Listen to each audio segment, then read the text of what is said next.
तो दोस्तों फाइनली आज से हम यहाँ पर द ग्रेट का सीजन 2 एक्सप्लेन करने वाले हैं। सीजन 2 के बारे में मैंने शुरुआत होती है एक बहुत ही ज्यादा मिस्टीरियस जगह से, जो कि ग्रेट 1000 वर्ल्ड होता है। और ये जगह पूरी लावे से भरी हुई थी, हर तरफ बिल्कुल ना आग से बनी हुई चीजें होती हैं। और यहाँ पर बैठा होता है एक बंदा, जो बंदा कोई और नहीं बल्कि है फ्लेम एम्पायर, यानी कि अपना शियाओयान। वो एक दूसरे बंदे के साथ यहाँ पर बैठ करना चेस जैसा कोई गेम होता है उसको खेल रहा होता है, जहाँ दूसरे बंदे का नाम जो था वो था याओ चैन। इस गेम के अंदर भी बाजी जो था वो फ्लेम एम्पायर शियाओयान ही मारे जा रहा था। वो काफी ज्यादा आगे होता है। तो यहाँ पर वो जो याओ चैन था वो शियाओयान से कहता है, पहले तुम अच्छे से खेल रहे थे, अब अचानक से तुम्हें क्या हो गया? ऐसा लग रहा है कि तुम्हारे अंदर कोई बात है जो तुम कहना चाह रहे हो लेकिन तुम कह नहीं पा रहे हो। तो अगर कुछ कहना है तो साफ साफ मुझे बताओ, तो मैं सुनने के लिए वो तैयार हूँ। तो शियाओयान कहता है कि मैंने ना ये सुना है कि लो क्लान जो है वो बहुत ज्यादा मुसीबत में पड़ा हुआ है, हर तरफ से लो क्लान के ऊपर मुसीबत आ रही है, तो क्या मुझे उनकी मदद करने के लिए जाना चाहिए? जिस पर याओ चैन जो था वो कहता है कि ग्रेट 1000 वर्ल्ड के अंदर ना इतने सारे क्लान हैं जिसका हम हिसाब ही नहीं लगा सकते, जिनमें से सबसे खास बताऊं तो 5 हैं एंशिएंट क्लान, और जो कि बहुत ज्यादा कमाल के हैं, और उसके बाद 5 आते हैं डिवाइन क्लान। इनके अलावा ज्यादातर जो है वो उतने ज्यादा स्ट्रॉन्ग नहीं, यही लोग टॉप पर बैठे हुए हैं, लेकिन एक दूसरे से आगे बढ़ने के लिए हमेशा एक दूसरे से लड़ते रहते हैं। बस उनको सामने वाला कमजोर चाहिए ताकि उसके ऊपर कब्जा कर सके। उसी तरह से लो क्लान जो है ना, उनका जो झगड़ा चल रहा है वो ब्लड क्लान के साथ बहुत टाइम से चल रहा है। ये कोई झगड़ा आज का नहीं है, बहुत हजारों सालों से पहले ये झगड़ा शुरू हुआ था। तो ये झगड़ा इतनी आसानी से अभी के टाइम पे कैसे रुक जाने वाला है? ये अब खत्म नहीं होगा बल्कि और ज्यादा बढ़ता जाएगा, और इस खतरे से होने वाली जो तबाही होगी ना वो इतनी ज्यादा खतरनाक होगी जिसका हम हिसाब भी नहीं लगा सकते। तो शियाओयान कहता है कि वो सब तो मैं नहीं जानता, लेकिन मुझे सिर्फ इतना पता है कि जब मैं पहली बार ग्रेट 1000 वर्ल्ड के अंदर आया था ना, तो सिर्फ लो क्लान ही था जिसने मेरी हेल्प की थी। उसके अलावा किसी ने भी मेरी हेल्प नहीं की, तो ये मेरा फर्ज बनता है कि मैं लो क्लान को प्रोटेक्ट करूं। लो क्लान दोस्तों वही है जहां पर से अपनी लोली आती है। तो शियाओयान याओ चैन से कहता है कि प्लीज मुझे बताइए कि मैं किस तरह से लो क्लान की हेल्प कर सकता हूँ। तो याओ चैन कहता है कि तुम तो खुद ही फ्लेम एम्पायर हो, तो मैं तो खुद समझ में आना चाहिए कि तुम्हें किस तरह से हेल्प करनी है। उन्होंने डायरेक्ट तो नहीं बताया, लेकिन उनका जो कहना था ना शियाओयान समझ चुका था। वो कहता है कि बहुत बहुत शुक्रिया आपका, अब मुझे समझ में आ चुका है कि मुझे आगे क्या करना चाहिए। तो याओ चैन कहता है कि क्या समझा तुमने? क्या तुम किसी की हेल्प लेना चाहते हो? कोई तुम्हारे दिमाग के अंदर पहले से मौजूद है क्या जिसकी तुम हेल्प लोगे और उसके जरिए जो लो क्लान को है प्रोटेक्ट करने की कोशिश करोगे? तो यहाँ पर शियाओयान कहता है कि हाँ है एक लड़की जो कि लो क्लान का चीफ है ना, उसके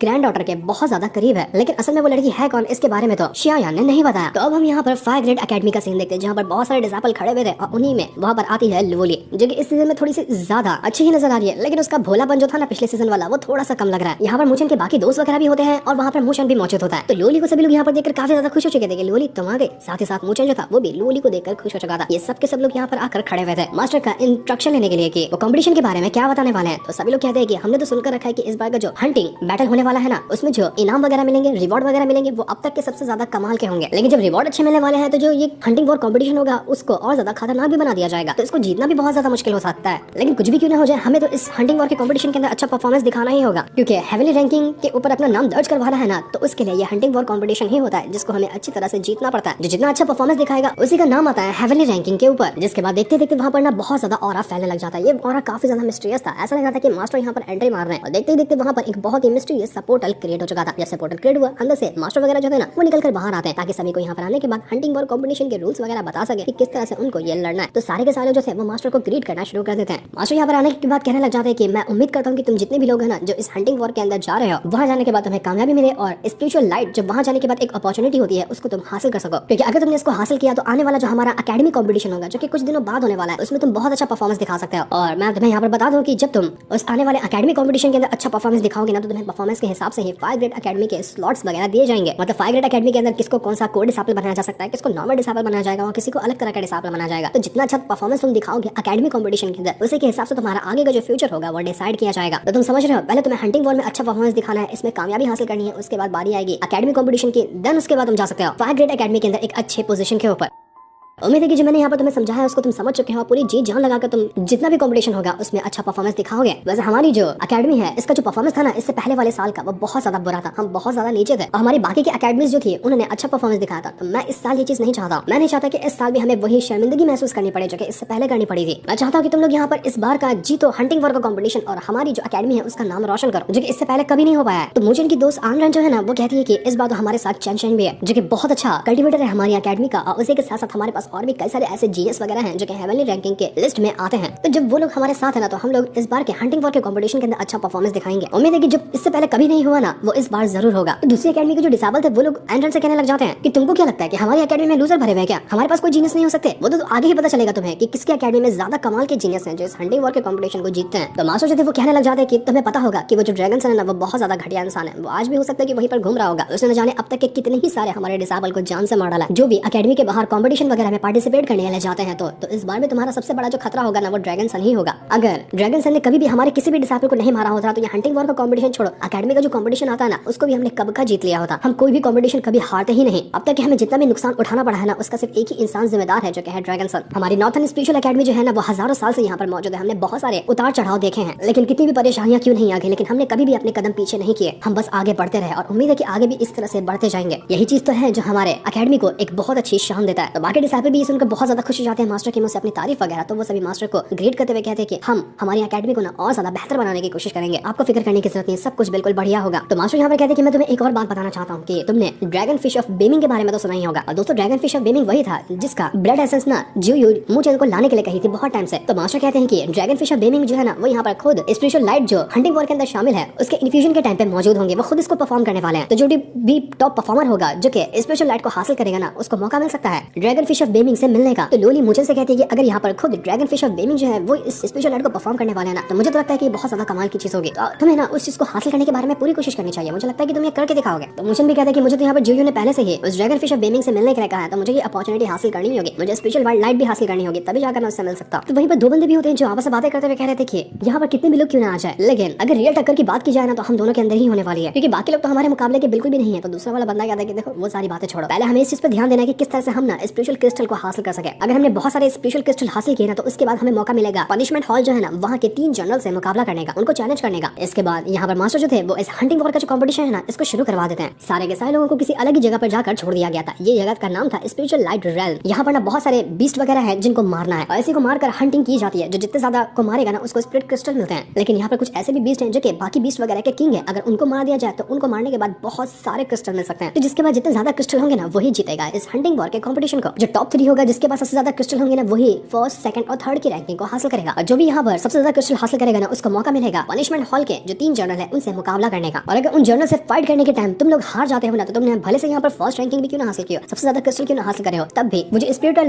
लाइट इन्फ्यूजन है ना वो तुम्हें नहीं मिलने वाले। इतनी मेहनत करने के बाद भी तुम फेल रहोगे। सबके सब लोग जो थे वो यहाँ पर अपनी पावर का यूज करते हुए बीस्ट वगैरह को मार रहे थे और स्पेशल क्रिस्टल को कलेक्ट कर रहे थे। ये जो जगह थी ना वो किसी को भी कहीं पर भी टेलीपोर्ट कर चुका था। लेकिन मूचेन जो होता है वो लोली को ढूंढ रहा था। वो कहता है कि लोली पास में ही होगी, उसके पास कंपास भी था लोली को ढूंढने के लिए, तो उसी का यूज करते हुए वो लोली को ढूंढ रहा होता है। इसके बाद हम लोली को देखते हैं, वो भी एक जगह पर आकर पहुंच चुकी थी। दूसरी तरफ हम कुछ बंदों को देखते हैं जिन्होंने किंगलिंग जो कि मूचेन के ही दोस्त है उसको पकड़ कर रखा हुआ था। वो उसको मारते हुए कहते हैं कि बता हमें मूचेन कहाँ मिलेगा, हमें बस मूचेन चाहिए, मुझे मूचेन की लोकेशन बता दे, उसके बाद हम तुझे छोड़ देंगे वरना तुझे जान से मार लेंगे। लेकिन वो कहती है कि भाड़ में जाओ तुम लोग, मैं कभी भी तुम्हें नहीं बताने वाली, ना मूचेन की लोकेशन बताऊंगी ना लोली की बताऊंगी और किसी की भी नहीं बताऊंगी। जो उखाड़ना है ना वो उखाड़ ले, मुझे उससे फर्क नहीं पड़ता। तो इन बदमाशों का ना एक बॉस होता है, वो कहता है कि ठीक है फिर अगर ये नहीं बता रही ना तो हम मूचेन के ही दोस्तों में से किसी और को पकड़ लेंगे, वो जरूर डर के मारे हमें सब कुछ बता देगा, तो मुझे अब इसकी जरूरत भी नहीं है, जाके मार डालो उसको।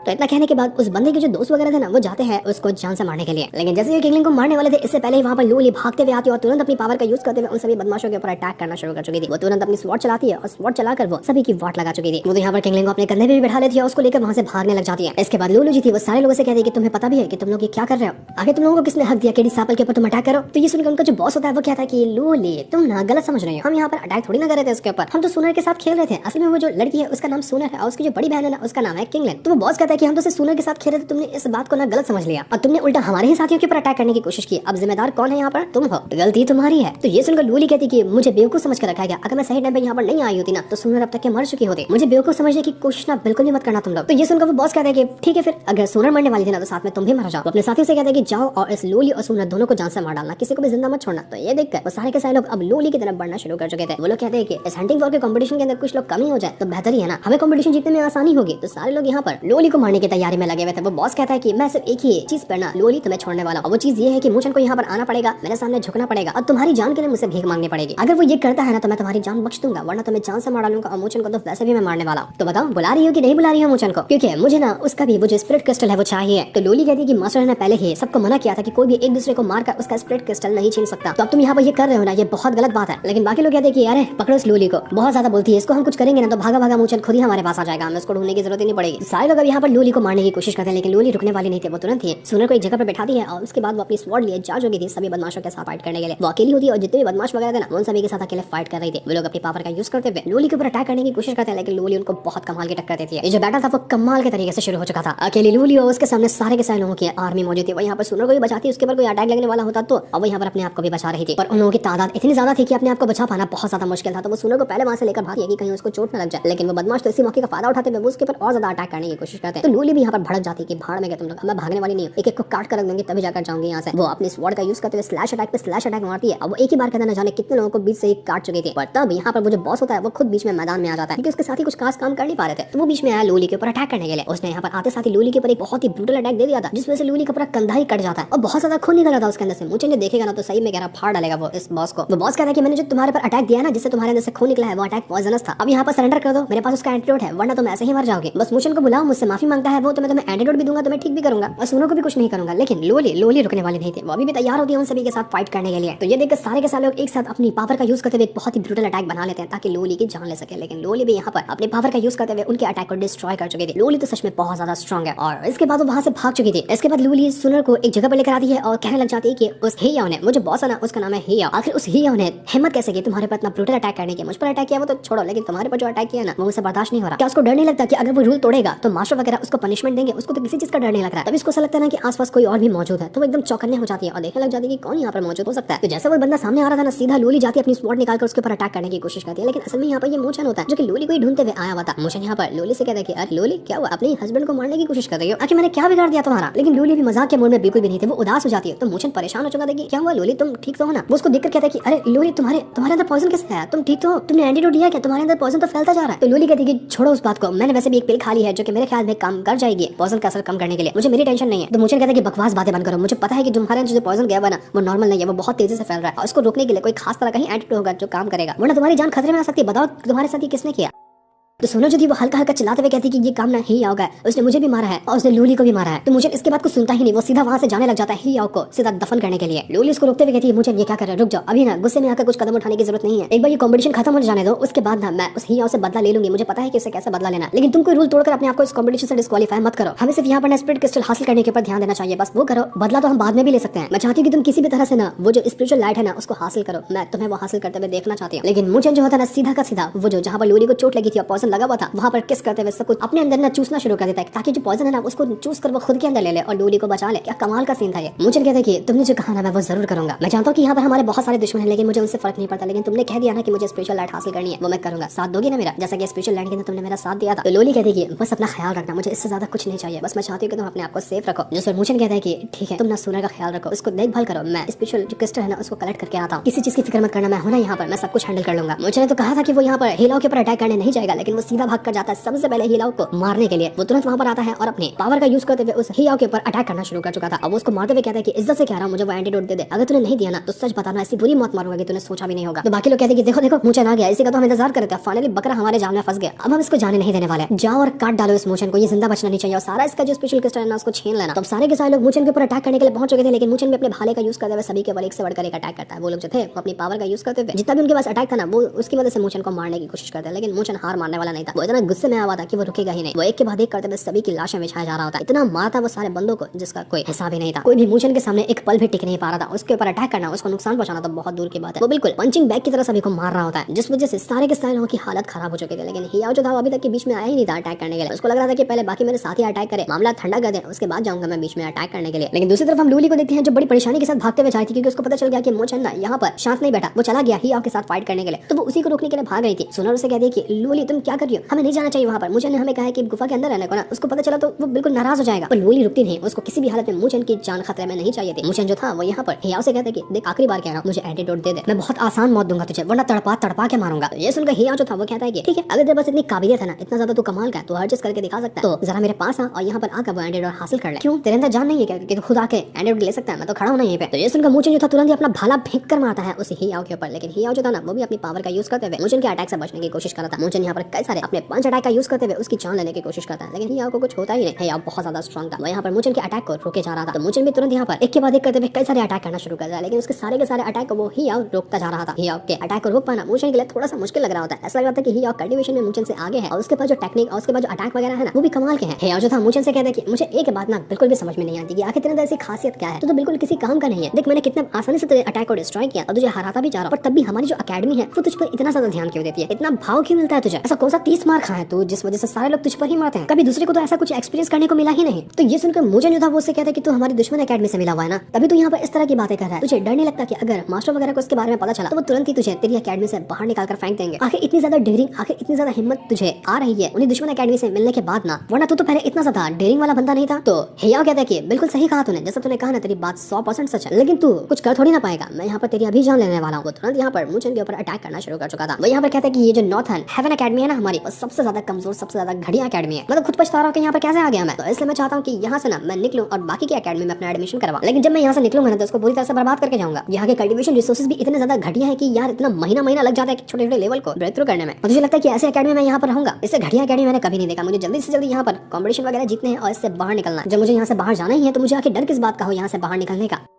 चाहे तो मुझे आज ही निकाल दे यहाँ से बाहर, मैं अभी दूसरे एकेडमी के अंदर चला जाऊंगा क्योंकि वहाँ पर मेरी सेटिंग पहले से बनी हुई है। डर तो तुझे होना चाहिए कि मैं तुझे यहाँ पर बिंदास मार सकता हूँ और मुझे कोई रूल तोड़ने के बाद भी फर्क पड़ेगा नहीं। तो मुझे कहता है कि जितना मैंने सोचा था ना तो उससे भी ज्यादा घटिया आदमी है, बिल्कुल शेमलेस, तेरे अंदर कोई शेम नाम की चीजें नहीं है। तो ये सुनकर कहता है ही कि शेम वो क्या होता है, मैं तो भूल ही गया उसको। एक कल्टीवेटर का सिर्फ जिंदगी में एक ही मकसद होता है कि वो बस आगे बढ़ता जाए, आगे बढ़ता जाए और आगे ही बढ़ता जाए, चाहे उसके लिए उसे किसी भी तरह का रास्ता क्यों ना चुनना पड़े, चाहे कितने भी लोगों की जान क्यों ना लेनी पड़े। एक कल्टीवेटर कभी भी ना पीछे रुकता है ना मुड़कर देखता है। शेम, गिल्ड, इमोशन, ये सब चीज क्या होती है, कल्टीवेटर को भूलना पड़ता है वो सारी चीजें। वही चीज मैं यहाँ पर कर रहा हूँ। बाहर की एकेडमी को देख रहा है, बाहर के कल्टीवेटर को देख रहा है कि वो कितने ज्यादा स्ट्रॉन्ग होते हैं। अगर उनसे मुकाबला किया जाए ना तो हमारी जो नॉर्थर्न स्पिरिचुअल एकेडमी है वो किसी काम की नहीं है, वो बिल्कुल एक जोक के बराबर है उनके सामने। वहाँ के बंदे फूंक मारकर हमें हरा सकते हैं। तो जितना जल्दी हो सके ना यहाँ से बाहर निकलना ही बेहतर है। हमारी एकेडमी वाले ना बहुत ज्यादा इमोशनल है, इमोशन के ऊपर ध्यान देते हैं, सच्चाई के ऊपर ध्यान देते हैं और सीधे रास्ते पे चलने के ऊपर ध्यान देते हैं। यही वजह है कि वो लोग इतने ज्यादा पीछे रह गए। अगर बाकी एकेडमी की तरह गद्दारी पे, धोखेबाजी पे उतर कर आते ना तो यह एकेडमी भी कहाँ से कहाँ पहुंच गई होती। दोनों का जो बैटल था वो बहुत ज्यादा कमाल के तरीके से चल रहा था, जहाँ पर हियाओ तो काफी अच्छे टक्कर देता है मूचन को और मूचन भी उसको बहुत अच्छी तरह से मुकाबला करते जा रहा था। मूचन भी अपनी सारी पावर का यूज करता है, लेकिन हियाओ के ऊपर अटैक करना उसके लिए थोड़ा सा मुश्किल था क्योंकि हियाओ के पास एक से बढ़कर एक टेक्निक होती है। हियाओ यहाँ पर मूचन से कहता है कि तुझे पता है जब तू स्पिरिचुअल लैंड के अंदर गया था ना, वहाँ पर तेरे जितने भी दुश्मन बने थे उन्होंने खुद मुझे यहाँ पर कहा है कि मैं तुझे हेलो कहूँ, क्योंकि आज तक वो तुझे कभी भुला ही नहीं पाए। जिस दिन तू कदम रखेगा ना स्पिरिचुअल लैंड के अंदर उसी दिन तेरी फील्डिंग सेट होगी, इसलिए तू जहाँ जाएगा वहाँ तेरी मौत ना पीछे चलते हुए आते रहेगी। जिस वन को तो भूल ही नहीं गया ना, वो तो याद ही होगा तुझे, उसने भी हेलो कहने के लिए तुझे कहा है। तो इसके बाद हियाओ जो था एक बहुत ही ब्रूटल अटैक देकर मार देता है मूचन के ऊपर, जिस वजह से मूचन जो था ना वो उड़कर दूर फेंका चुका था। उसकी हालत पूरी तरह से खराब हो जाती है। लोले ने मना किया था उसको यहाँ पर अभी कोई गलत कदम नहीं उठाने के लिए, लेकिन उसने उठाया और अब यहाँ पर वो काफी ज्यादा इंजर्ड हो चुका था। पर मूचन हार मानने वाला नहीं था। वो जैसे यहाँ पर एकदम ज्यादा कमजोर पड़ा होता है कि तभी उसके अंदर से लाइटनिंग की पावर बाहर निकल कर आने लग जाती है। वो कहने लग जाता है कि हियाओ तूने मुझे इंजर्ड किया, तुझे सुनन ने मेरे बारे में कुछ नहीं बताया था, तूने उसको जान से मारने की कोशिश की, तूने लोली के अंदर पॉइजन डाल दिया और तुझे क्या लगता है कि मैं यहाँ पर इतनी आसानी से हार जाऊंगा, वो भी तुझ जैसे बंदे के सामने। तो दुश्मनों के साथ भी मिल चुका है, तुझे क्या लगता है कि मैं इतना कमजोर हूँ कि मुझे तेरे सामने सरेंडर करना पड़ेगा? अभी भी नहीं। तुरंत जैसे ही मुझे यहाँ पर अपनी पावर को एक्टिवेट करता है उसके अंदर से इतनी ज्यादा लाइटनिंग की पावर बाहर निकलती है कि वो अपनी थंडर बॉडी को एक्टिवेट कर चुका था, जो कि बहुत ही कमाल की पावर लग रही होती है। अभी तक उतना ज्यादा कुछ डिटेल नहीं बताया गया कि आखिर मूचन के पास थंडर की पावर आई कैसे, और जो भी था बहुत ही कमाल का था। ये हियाओ भी देखकर हैरान आ जाता है कि तू तेरे पास थंडर बॉडी कैसे है, तूने थंडर बॉडी आखिर लिया तो लिया कहां से? मुझे टेंशन है ना, वो भी यहाँ पर थंडर टेक्निक को मास्टर करने में बिल्कुल नाकाम रहा था, लेकिन तूने तो थंडर बॉडी को कल्टीवेट कर लिया। कैसे तू ये कारनामा करके दिखाया? ये चीज पॉसिबल ही नहीं है, इम्पॉसिबल है ये चीज। मूचन कहता है कि तू जिससे गद्दारों की औकात ही नहीं कि तू मेरे बारे में कुछ जान सके। सूरज जो थी वो तो बहुत ज्यादा खुश हो चुकी थी क्योंकि मूचन के पास एक डिवाइन आर्ट था, उसकी मदद से उसने ये थंडर बॉडी टेक्निक जो है ना उसको सीखा है। मूचन यहाँ पर हियाओ से कहता है कि तुझे मैं कुछ बताऊंगा नहीं, लेकिन तुझे तेरी मौत से जरूर मिलवाऊंगा। आज जो तेरे सामने मैं खड़ा हूँ ना, मैं मूचन नहीं बल्कि तेरी मौत हूँ जो तेरे सामने आकर खड़ा है। अब तो बचकर दिखा। तो इसके बाद तो दोनों वापस एक दूसरे के ऊपर अटैक करने लगे थे, लेकिन इस बार वो जो हियाओ था ना वो काफी कमजोर नजर आ रहा था। थंडर बॉडी के सामने वो टिक ही नहीं पा रहा होता, अटैक पे अटैक करता लेकिन मूचन के ऊपर उसका कोई असर ही नहीं होता।